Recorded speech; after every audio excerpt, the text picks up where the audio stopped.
Welcome, everybody.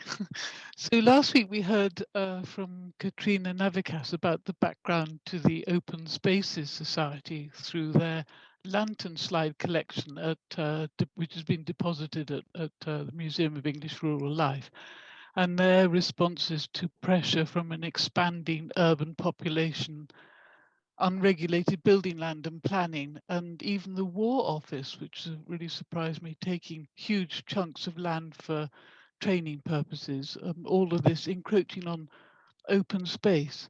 And today's talks, and these talks are all essentially about people taking action, defending or acquiring public space, is from a slightly different approach and about one small part of a site and its incorporation into what Wikipedia describes as the largest and most ambitious municipal authority of its day. So I would like to introduce Dr. Heykoop, and she's a garden designer, landscape architect and writer, and currently an associate at Public Practice, a not-for-profit company founded by the GLA, working on the regeneration of open space in the Isle of Dogs and South Poplar. Her landscape architecture work is focused mainly on urban and residential landscape design and project management, but it was an earlier absorption while designing gardens and her specialist plant nursery that developed her plant and planting design knowledge. Her PhD thesis, Temporality in Designed Landscapes, is available online, covers a lot of history of landscape design and landscape architects, and as she says, is a good read. So over to you, Lay, and have fun. Right, I shall share my screen, and here we go. This one. Hope everyone can see that. Thumbs up if you can. Great, fantastic. Well, thank you, Annabelle, for that very kind introduction, and I'm delighted to have been asked along this evening. So I'm going to be talking about the rediscovering of the stream garden at the Rookery, which I first came to know in early 2018. So for those of you who don't know quite where it is, it is part of Streatham Common. Here is Streatham Common, and the red boundary is the boundary to the Rookery. The colour purple shows where the stream garden is, as we came to call it. Just to sort of get your topography right, going up from the A23 to the right hand side of the page is uphill. It's quite hilly. There are a lot of steps in the Rookery, and yeah. So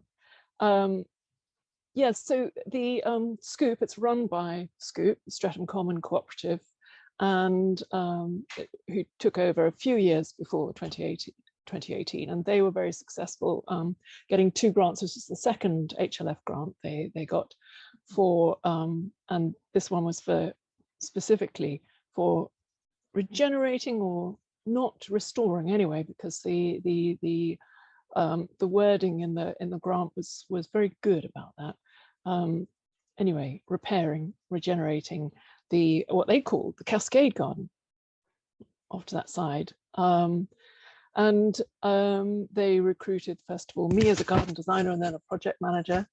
My first task was to find some volunteers, and I got a wonderful group together. They were really amazing, got a lot of people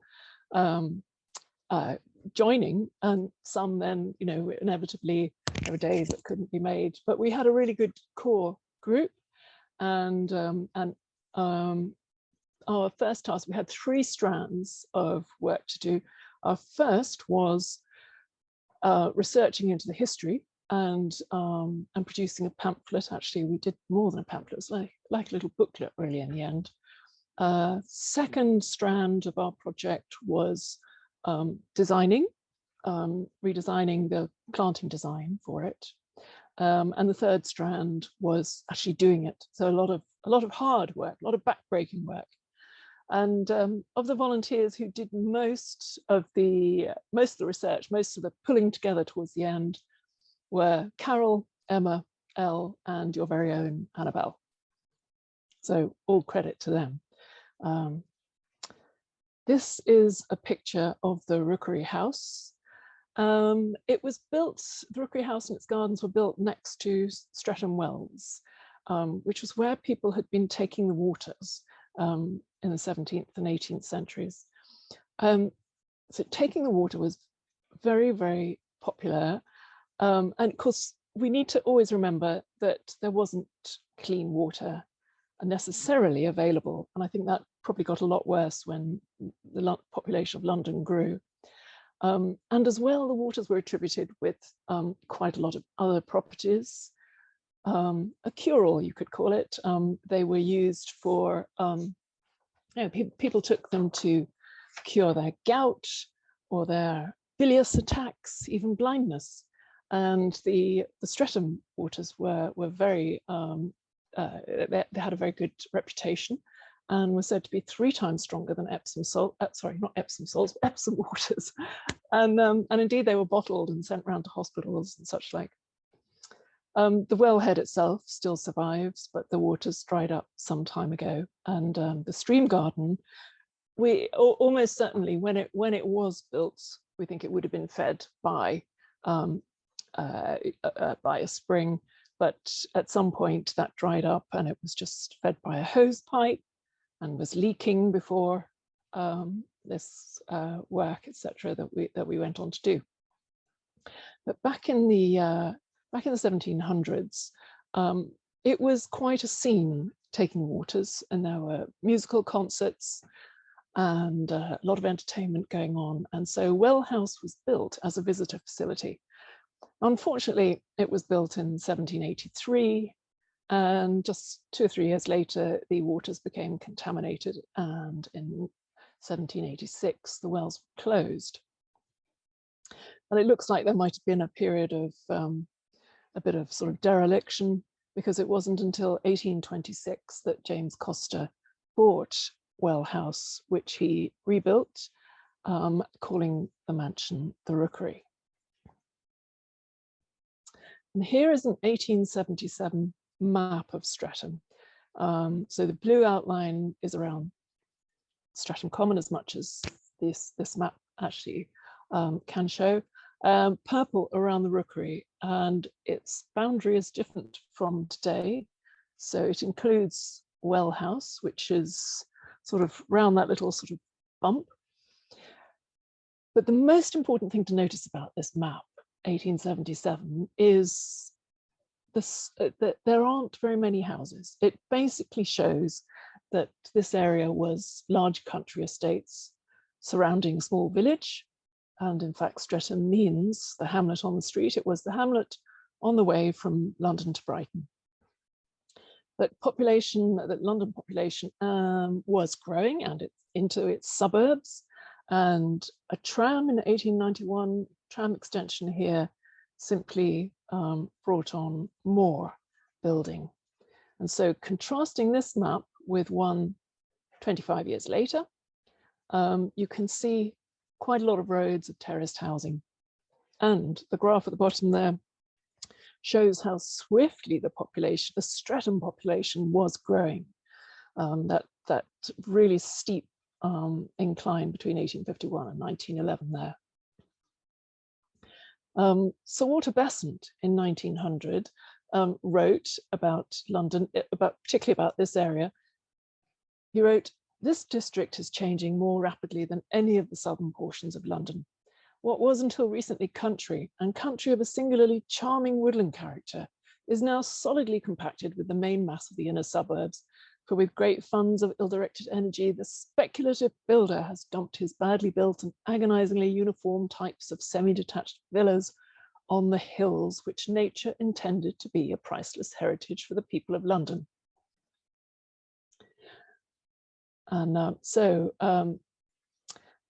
yeah, they were concerned with how swiftly things were changing. And then it strikes me, and I'm sure it struck us when we were doing this research, well, actually, particularly the health agenda has just been rising so much in the last few years, hasn't it, about landscape and urban design. and you know, our urban living. But it certainly was pressing then. And there were a lot of things that were feeding into that. As mentioned earlier, clean water was one of those. So in 1830, there was a Beer Act, and the idea behind that was, you know, slightly to, you know, to help poorer people be able to afford something that was less alcoholic than gin, and wasn't going to make them ill like drinking water would. So the 1830 Beer Act enabled people to sell beer from their living room. This is context. I should, you know, swiftly add. I'm going to be talking context before getting on to actually the Streatham Garden, but I hope it all feeds into an understanding of how it was made and why it was made the way it was. So also at this time, 1840s, public parks movement was growing rapidly, and driven very much those two health agendas. Getting the, I mean, it wasn't all altruistic, that's the point. Getting the workforce out of the gym palaces and away from the smoke, having a healthier workforce. And there were also altruistic thoughts behind this, but it was generally recognized that we shouldn't just build everywhere. There shouldn't be black smoke everywhere. There should be parks for people to go into.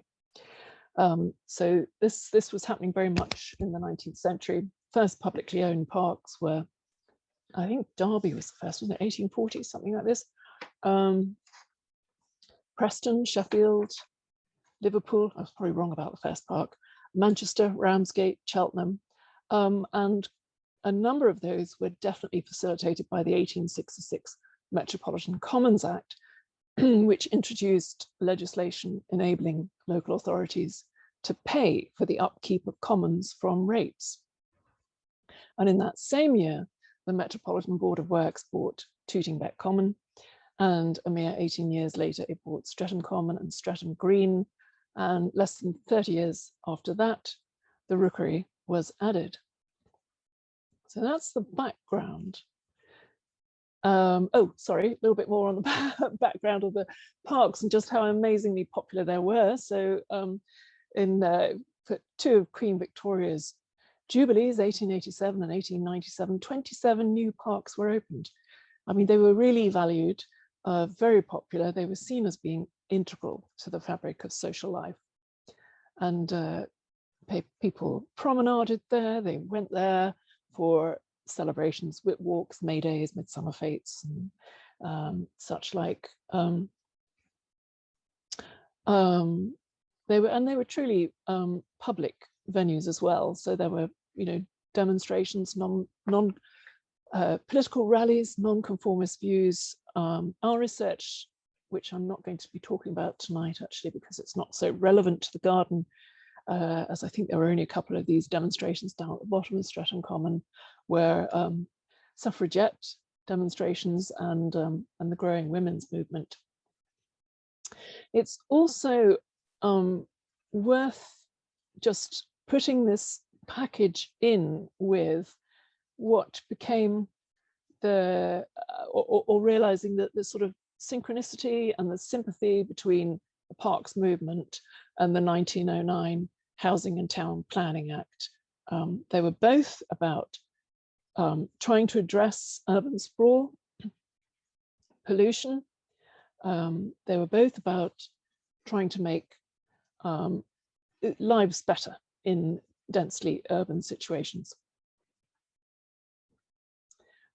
And I think another aspect of this was in our research was it showed a sort of an outlook from Victorians that I hadn't expected. I mean, this is not my period of knowledge at all, Victorian society. So I was not, I wasn't ready to. I suppose I thought they were a little bit more tight-laced. So it was quite a different thing to read that one of the moralizing influences that was written about parks was that they were going to be places for social mixing and for children playing, children of all classes, and having wilderness areas. And of course, the wilderness areas makes sense because that is very much a continuation of the English landscape movement. And yeah, so that kind of made sense. And also the fact that they thought that large green spaces should have a sort of a logic, a narrative, and move on to wilder parts and more constrained parts. But with those changes coming to public spaces and change of uses, the Metropolitan Board of Works needed to introduce some bylaws, for instance, against golf, shooting rabbits, grazing your livestock, and things like that that used to happen, but were no longer really compatible with urban people using what had been commons as parks. And this may have provoked vandalism, broken gates and such like. This was another thing that surprised us, I think. I kind of had it in my mind that vandalism in public spaces was a latter 20th century thing, but not at all, absolutely not at all. Permitted activities were things like cricket, playing cricket, flying kites on Sundays, bathing, skating, and orderly meetings. Now, the picture on the right there is one of the stills from a movie of the Passmore family jumping over what looks like a sort of slightly let down tennis net, which we thought was Streatham Common, but certainly they were around Streatham. And that the footage of that is available on the British Film Institute archives for free, and it's definitely worth watching.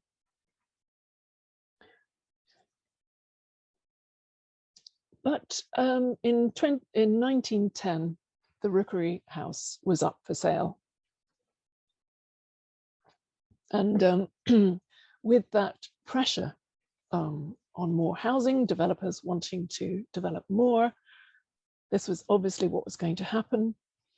And certain people could see that would happen and they didn't want it to happen. Stenton Covington, who lived very nearby, he formed the local acquisition committee for the extension of Streatham Common. He made himself honorary secretary, and there were at least 100 local residents who supported it, several very influential, including the Archbishop of Canterbury. And they set about securing the land and trees as part of Streatham Common to hand over as a public good, and also the land linking beyond the Rookery, the land that goes up to Norwood Grove. Excuse me.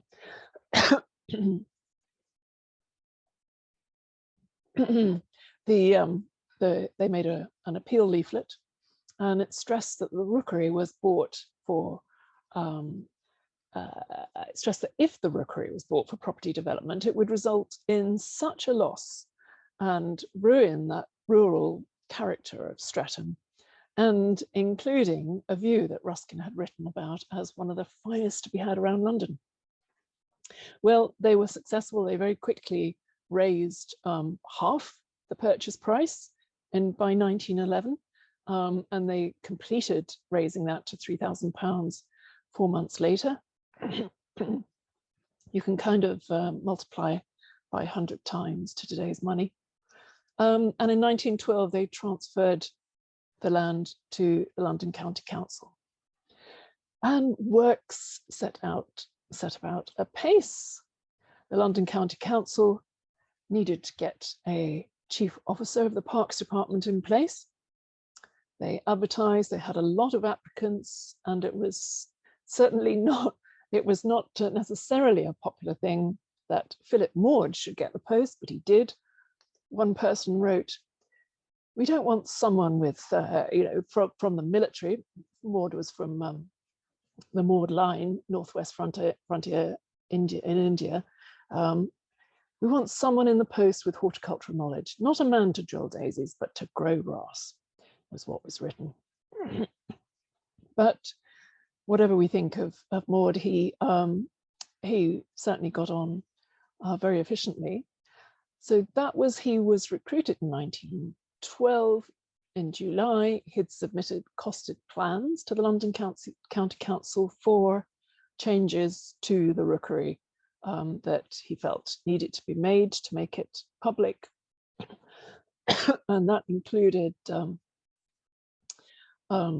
taking out parts that had, quote, no value from an ornamental perspective, including the old kitchen garden, enclosed by a brick wall, sites of the old house, stables, and other outbuildings.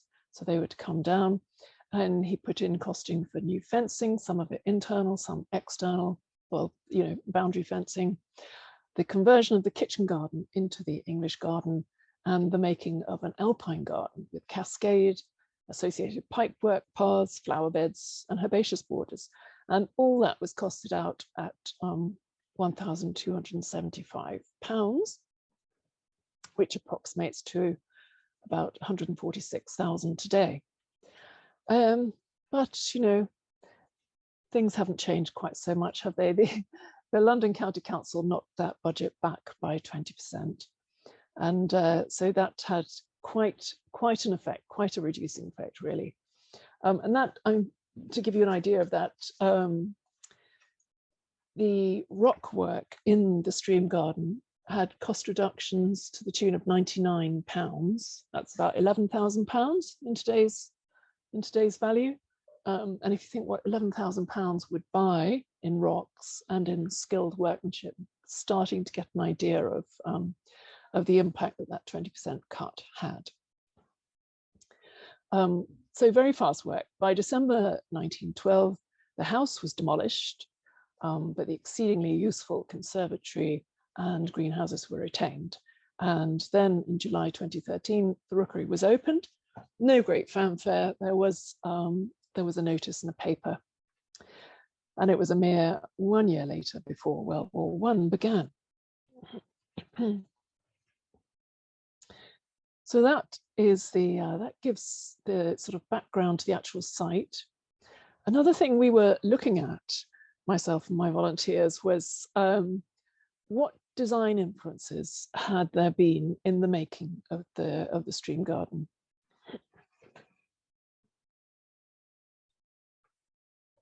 Well, we know that the arts and crafts movement was very influential at that time, and it was what that meant was it was a move away from stiff planting arrangements, and there's one of them.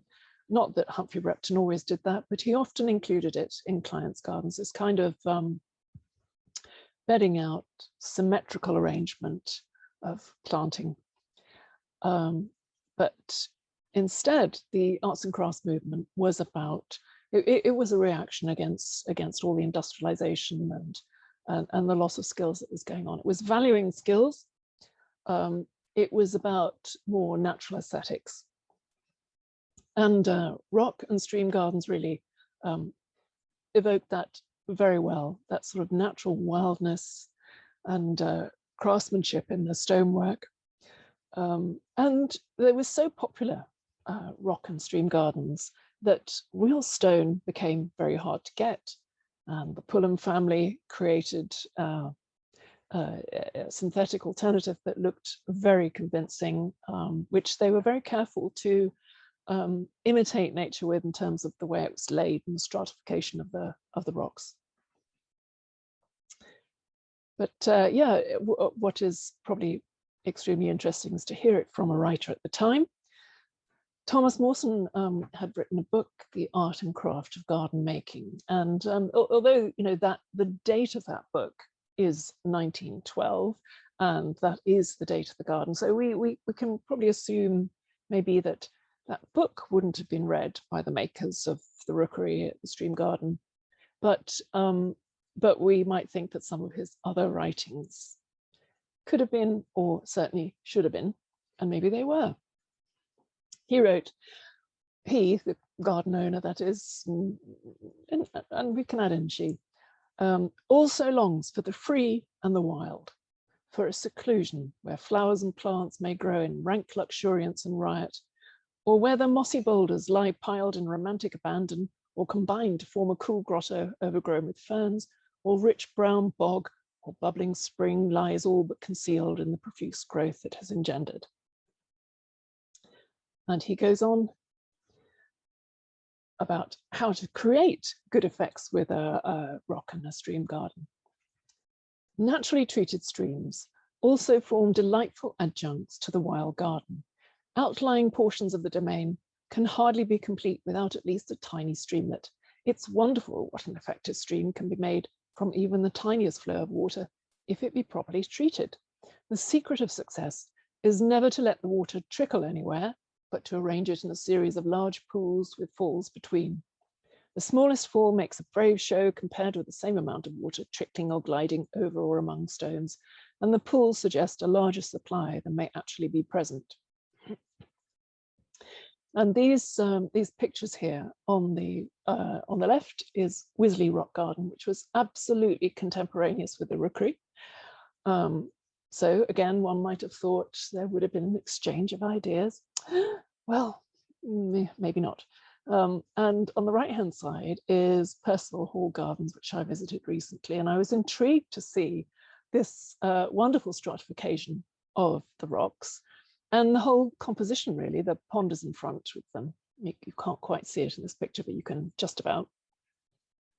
And the larger shrubs around bounding it, making it, enclosing it, because beyond it and to either side of it, it is absolutely not a rock garden. It is just hillside. There are no rocks, but it's very convincing, isn't it? It really is.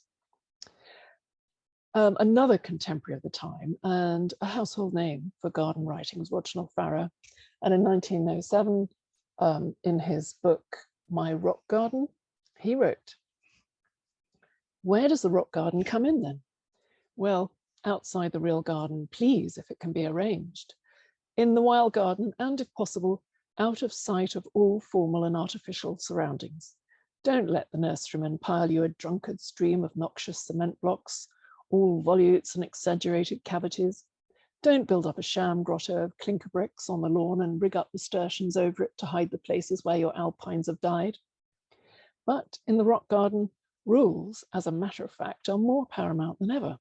Nature is never haphazard or chaotic, and the rock garden, which sincerely aims at following nature, must have nature's own unity and decision of purpose." This particular waterfall is at Albion Place, Ramsgate. It was a park in the 1840s.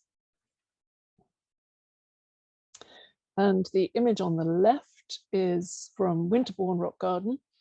So obviously a contemporary image, contemporary photograph, but it was designed in 1903. That is to say, all this knowledge was around then. And it was all about laying the rocks to look like it was an authentic stratified arrangement with ledges and pockets for the plants.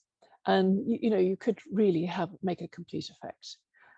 Another nearby influence could have been at Henry Tate, what's now Henry Tate Mews at Park Hill House. There was a Pulamite ravine.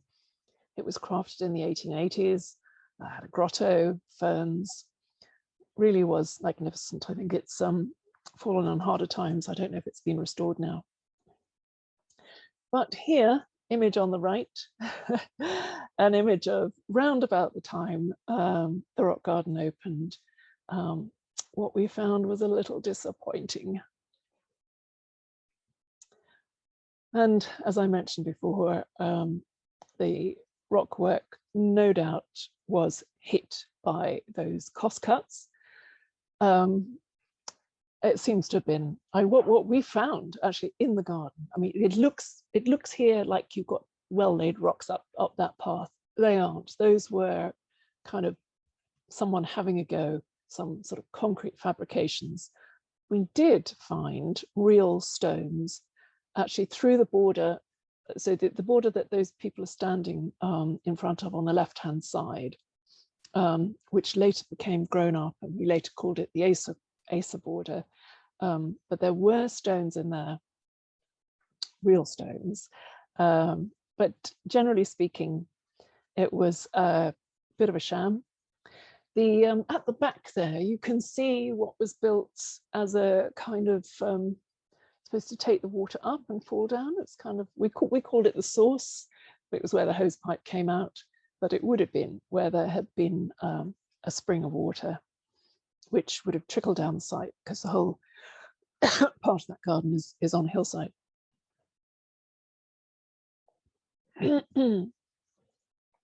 So in fact, when we came to do our work, the shrubs that had grown up were lovely, and we weren't going to cut them down, and we felt we needed to remove the stones in this border so that we could actually have some underfloor planting.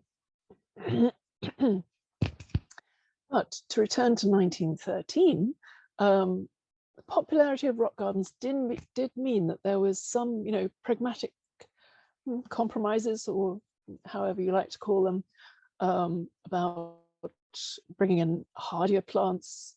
And certainly we found a comment about the use of having nurseries on site, which there was at the Rookery. They used their glass houses for that.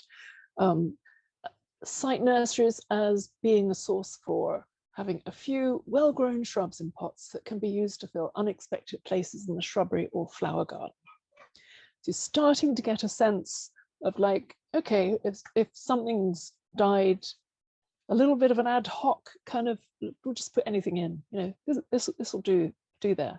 And certainly it was very muddled by the time we came to it.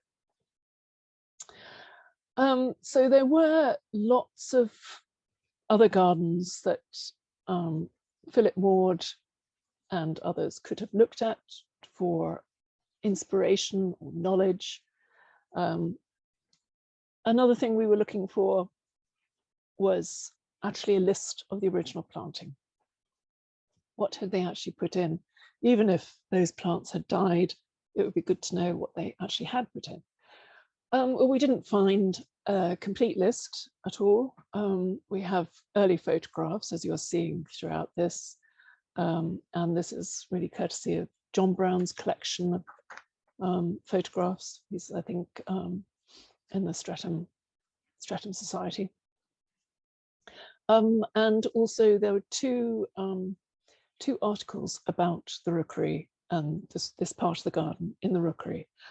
One in a pamphlet of 1917, The Public Gardens of London, and another 1927 article in the Gardener's Chronicle.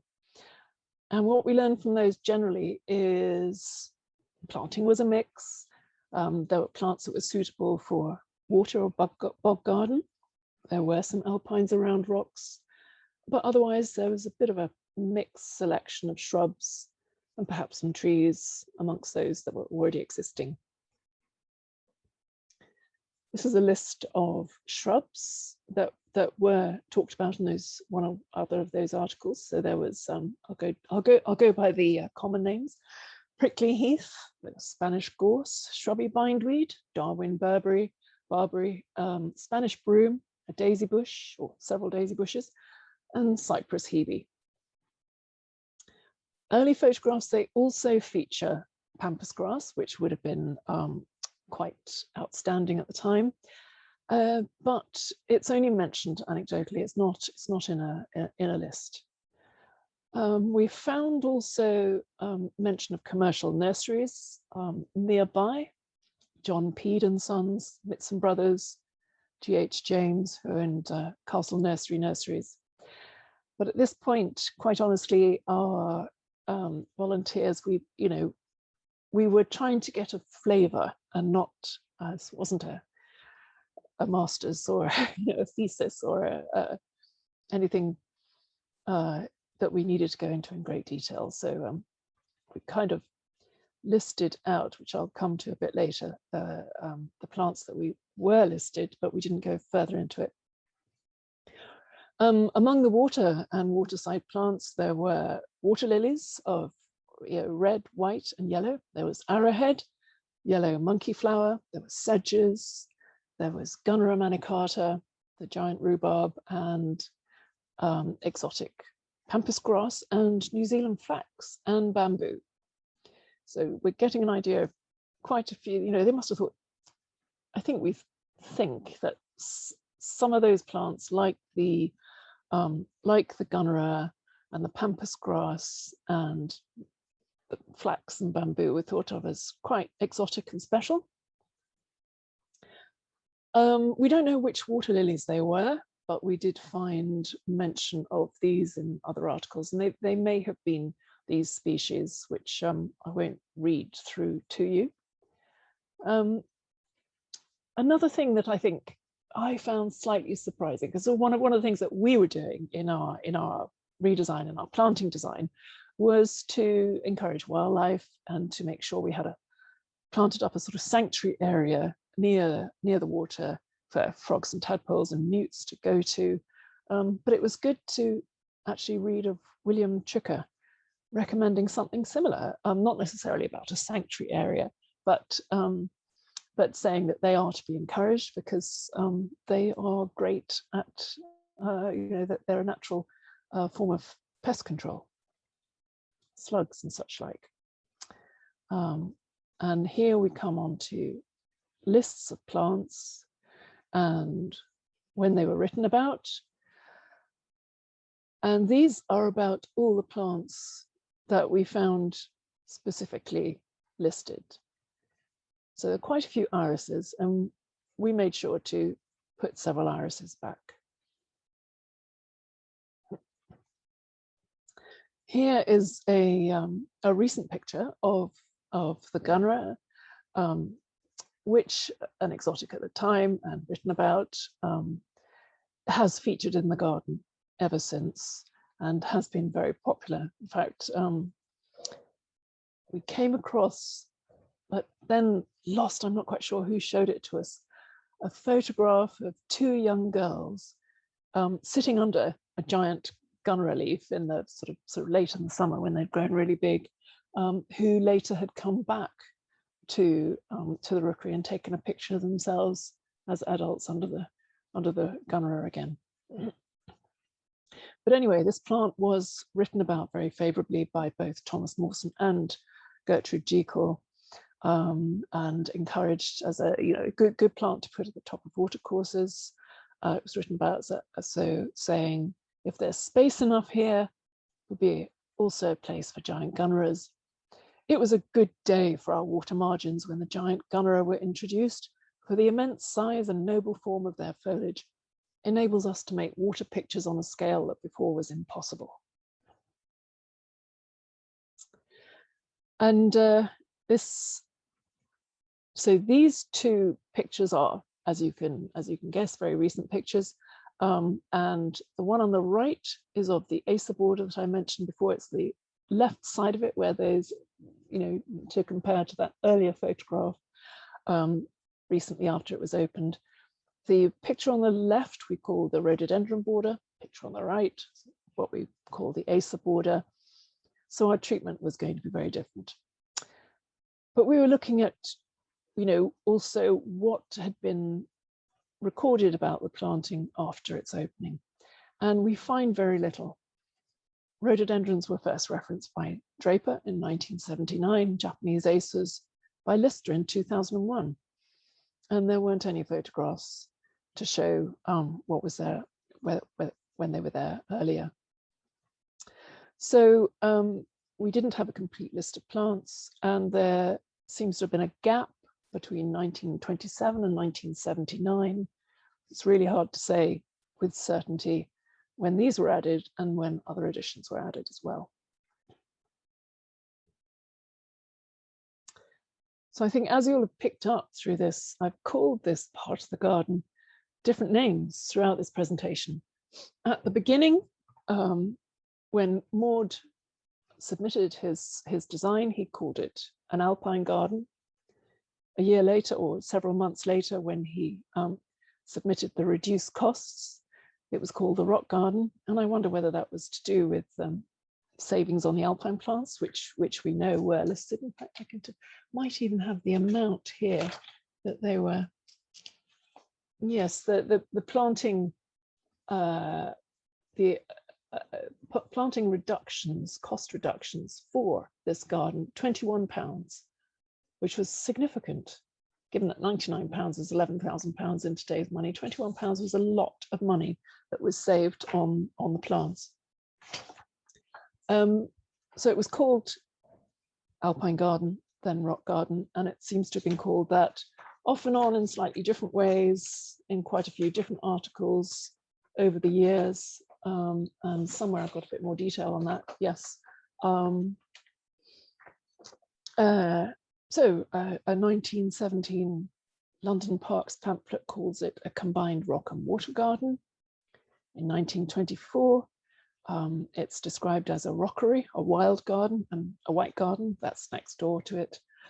The Gardener's Chronicle calls it a garden, a rock garden through which a tiny stream wends. Getting the idea, it never really was a cascade. Draper describes it in 1979 as a rock garden. In 1986, the guidebook calls it a rock garden, complete with a pool, a gentle stream. 2001, a guidebook calls it a rock garden, a brisk stream running through it. And in 2013, Lambeth's Edwardian Splendors calls it a cascade. And it must have been that influenced the Scoop to call it the Rookery Cascade project. But it just seemed inappropriate to us because it never had been a lot of water. And you know, we did have those other little descriptions of little cataracts, tiny stream, gentle stream. So we renamed it the Stream Garden at the Rookery. And we took out the word rock garden because we just felt it didn't quite earn that name. And that is my last slide. And apart from this one, this was the a leaflet about the tramways coming to Streatham. Thank you. Thank you, Lee. That's fascinating talk, and I'm sure there'll be lots of questions. I'm in the lucky position of being able to ask mine early on, while other people, I hope, are scribbling into the chat. May I ask, is there any information on the maintenance costs of the garden throughout any of its incarnations? There wouldn't have been any broken down maintenance costs for the stream garden at the Rookery. In terms of finding maintenance costs for the Rookery, I'm going to pass on that. I don't know if one of my volunteers found it, but we certainly weren't looking for it. I was wondering, when you were setting the context, whether the Act which allowed local authorities to buy commons and maintain them out of the rates, what the comparative maintenance costs were then compared with what local authorities spend now. But I explain that as a PhD thesis in itself. The obvious was polyamite actually used at the Rookery, or was that no, absolutely not. Would have been wonderful if it had been. Yes, well, quite. No, it was really dreadful stuff. I could have done better. Well, I suppose Virginia, I don't know if you're here somewhere, I think, whether there is a sort of museum of dreadful rocks to balance the polyamite examples. If there is such thing, do unmute yourself and tell us. But there are an awful lot of rock gardens that are pretty mixed bunches. In fact, the Albion Gardens at Ramsgate is part polyamite and part the real thing. I think sometime after its original construction, the local authority repaired it with some real rock. So obviously they didn't think much of polyamite. There is, of course, the Battersea Park situation of very poorly restored polyamite, which I should imagine everybody knows about. But it's interesting that your point about did parks superintendents get together? Oh yes, they jolly well did. And they often exhibited some of their designs at various exhibitions. There was quite a high degree of competition. So I'm sure you're right in that respect.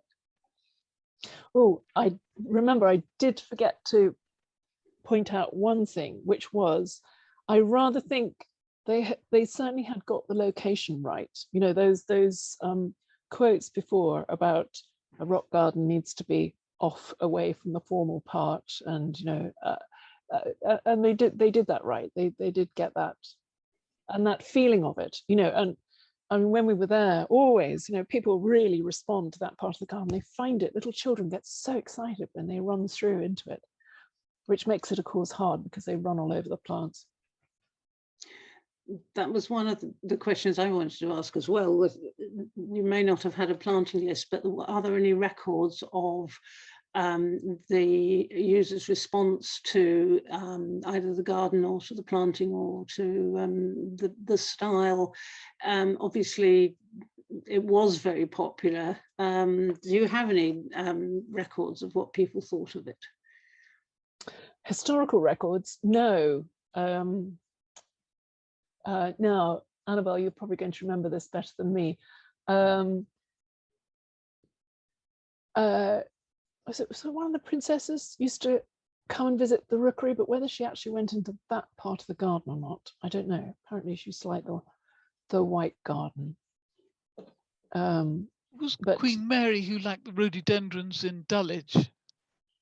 Okay, she liked the rhododendrons in Dulwich. Was it Queen Mary who came to the Rookery as well? I can't remember, sorry. Yeah, I think it might have been. I think, well, yeah. But no, unfortunately, we don't have any. Well, having said that, we weren't really. I think we were looking to see what it was rather than what people thought about it, and it was, you know, yeah. So, and where would you look to find that actually? Records of what people had written about a garden. Trying to think. Is there anything in the Gardener's Chronicle or any of the papers? I don't know. I was hoping you were going to tell me. I'm just thinking, I don't think articles at that time would have necessarily, unless you were a person of importance, I don't think they would have quoted your thoughts about a place. So anyway, we didn't find any. In the answer to that, but that's not to say it doesn't exist. You've inspired already Kendra, who says she will be paying it a visit, and Fiona, who has visited and is glad it is now in good hands. So I think that implies a step in the right direction. Well, I need to add an addendum there, which I did. That is to say, June last year, 2020, I paid a visit and I was heartbroken at how the beautiful plant, it had basically gone, you know, in a year, destroyed through lack of maintenance. And I know they were going to try and do their best to replant it. But for me, it's like, I don't know if some of your you know, people here can sympathize, but it's so upsetting to see something, all those plants, beautiful plants. I mean, we really got an amazing plant list. Really hard to get together, and had a company who do exactly that, and then to have it overgrown like that was just absolutely heartbreaking.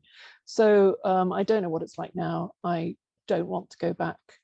And for me, that leads on to one of the most important things in public landscapes, which is management and maintenance. As a landscape manager, I couldn't agree with you more. And that was just the most heart-rending comment I've heard in ages. Annabelle, have you been back recently? I haven't, I have to say, although I just live round the corner from it. But I've poked my head over the fence, and it looks quite nice from a distance. Good. Lisa asks whether the local authority hold any correspondence about the garden, either good or bad. I don't know if that's a source of information. That could be. Yet I don't know how much local authority records are kept these days. Emails seem to disappear very rapidly, but That would be at Lambeth. yeah, yeah. Or actually, it was Wandsworth at the time. Wandsworth owned, their borough boundary came up to Streatham. So boundary changes Yep. are operating. Zosha says, very interesting. Thank you. Many congratulations on achieving the restoration, indeed, despite the depressing lack of maintenance.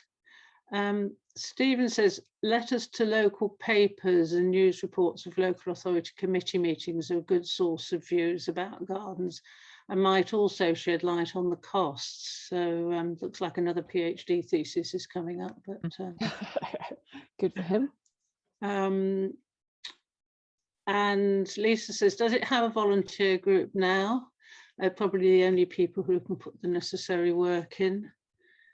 Do you know? It has. I mean, Scoop are very good about handling volunteers. So I don't know that part of the garden has volunteers now.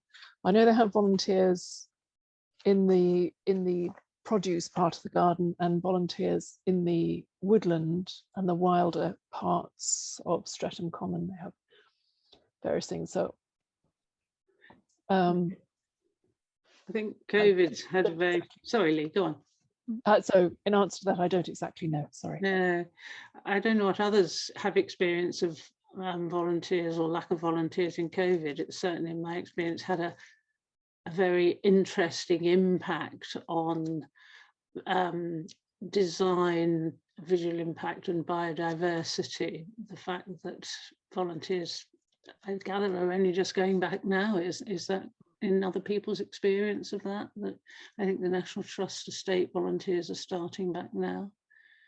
But that must give a backlog of work to the more formal and designed areas.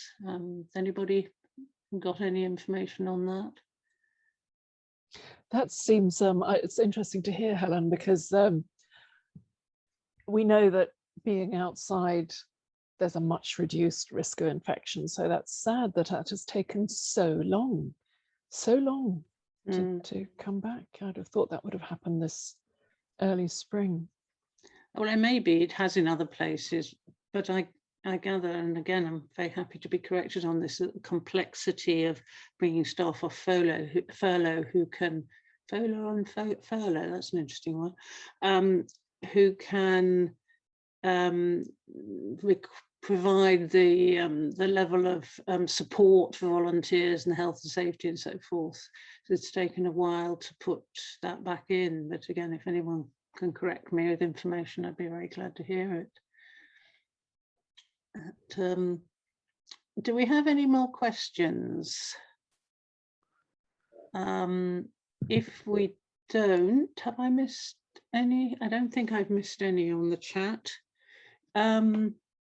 If we don't, can I hand over to Annabelle, a very appropriate chair for today, to perhaps round. Yes, sorry, absolutely, yes.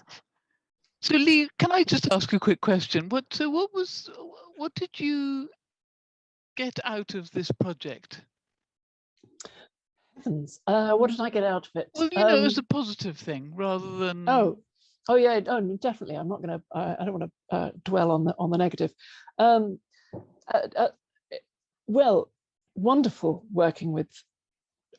I mean, the group of volunteers was fantastic, and of course it's you know, some people had time and ability to do some things at one point in the project, and others in other parts, and so it's uneven.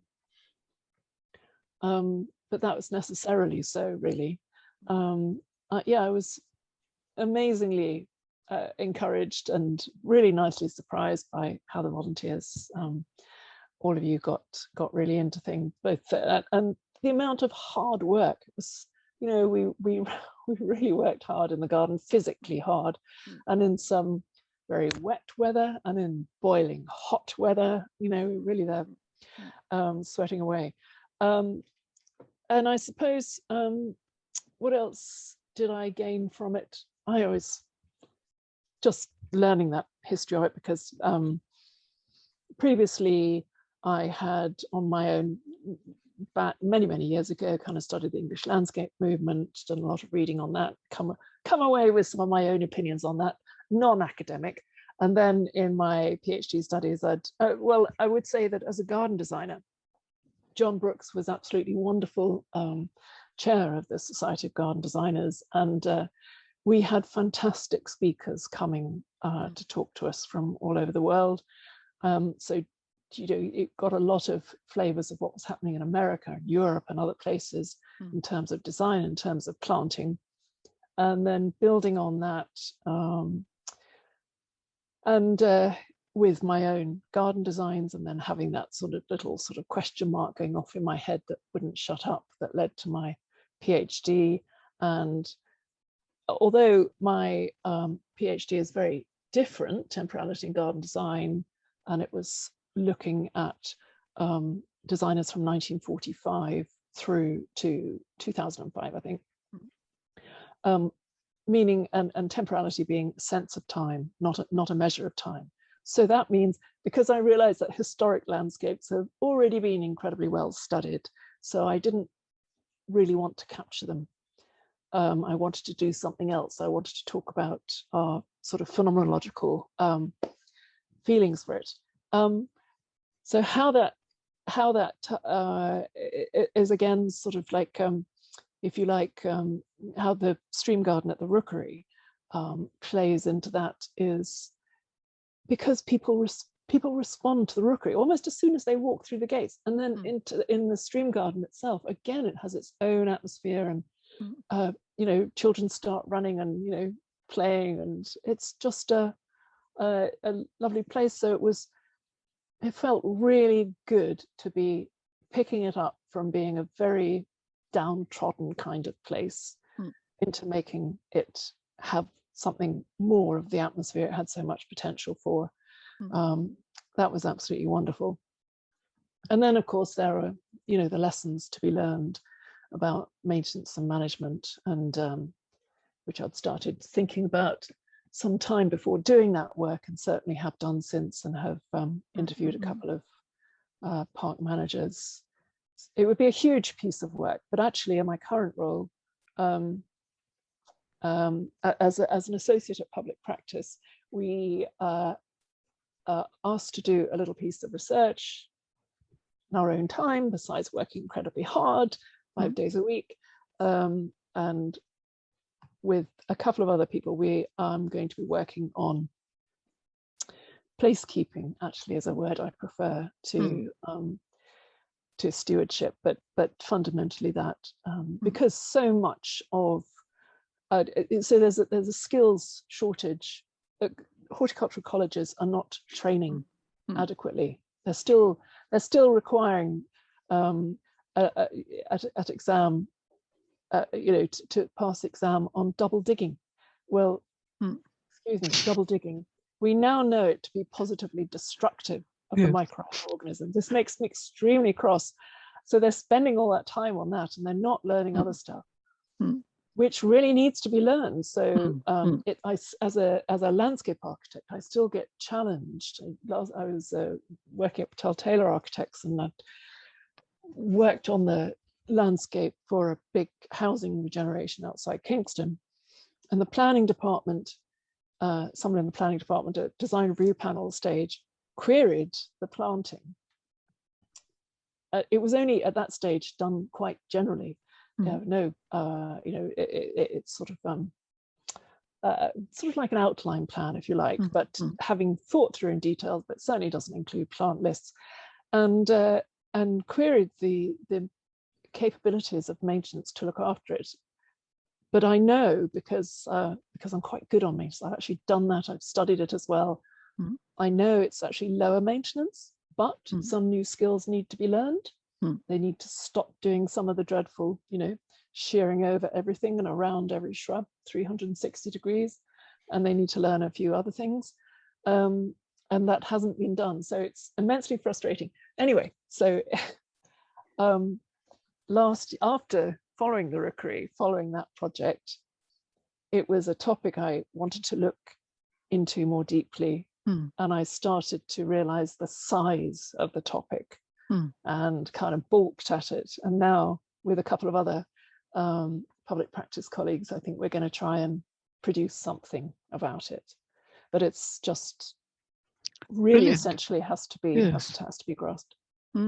So will that be like a toolkit or like an action plan, or I mean, is that something that could be shared with other people to get into good practice? Definitely, it is for sharing public practice. They ask their associates to produce what's called practice notes, and they are free on their website. So there are lots and lots of topics that already have been covered by practice notes. Yeah. I'm not quite sure yet what the form of it will be, because we can consider that as we get further into it. But certainly stewardship by communities and enabling that and training that is the only way forward in Tower Hamlets, where the Parks Department are absolutely stretched to the limit. And yet at the same time, we need to we need to do things, regenerate, actually. Do something about the biodiversity crisis. We need to plant more, we need to have more for people, more for biodiversity, not do business as usual. And yet the Parks Department is absolutely at capacity. So so it has to come from community. And it has to be a form of placekeeping in a community format, which is it's challenging, but also very optimistic, I think. So. Annabelle, yes. Can I just slide in one last question? Yes. From David, who says, can you tell us a little more about how you managed to organise the project? When did you start? How long did it take? And how was it funded? Okay, well, HLF funding. Sorry, I haven't got the figures with me today of how much, but it was a generous, I think we had £10,000 for plants. It was a nice budget. And my role was for 18 months. So it had a set amount of hours. I say 18 months, very much part-time. It's broken down into sort of, first of all, a sort of a day a week, and then that was spread out. So it was essential that volunteers did an awful lot of the work. What was the other part of the question? How did I set about shaping it? Organising the project. When did you start? How long did it take, and how was it funded? So I think, when did you have you covered those three? Started January 20. Well, I was interviewed before Christmas 2017. Started, I think, January or February 2018. Recruited volunteers, put a nice sort of ad out there, got wonderful responses, and then we would have weekly meetings together, and I'd do a presentation. We'd talk about first one aspect and then another. Because of the three strands being historical research and then design and then doing, but also because I knew I didn't want to have, because I knew the volunteers were going to have a various abilities, and you can't really take a group of people and do the planting design for a place. There was no hard works because the path was being redone already, and the watercourse had been restored, was finishing off being restored already. So I was going to do the planting design, but I also got all the volunteers to do some planting design, as much or as little of the garden as they wanted. And there were some fabulous designs, weren't there, Annabelle? Some beautiful drawings, and really good. We had quite a few horticultural students actually amongst the 3 or 4 horticultural students in the group. And then it was sort of work days, hard work. Well, thank you for that. You're getting some nice compliments. I think you'll have a lot of visitors to that will increase the maintenance possibly. And thank you, Stephen, for putting the public practice URL in. Annabelle. Yes. Lee, thank you very much indeed. That was fascinating and a reminder. But no, a really interesting romp through the site, I think. I think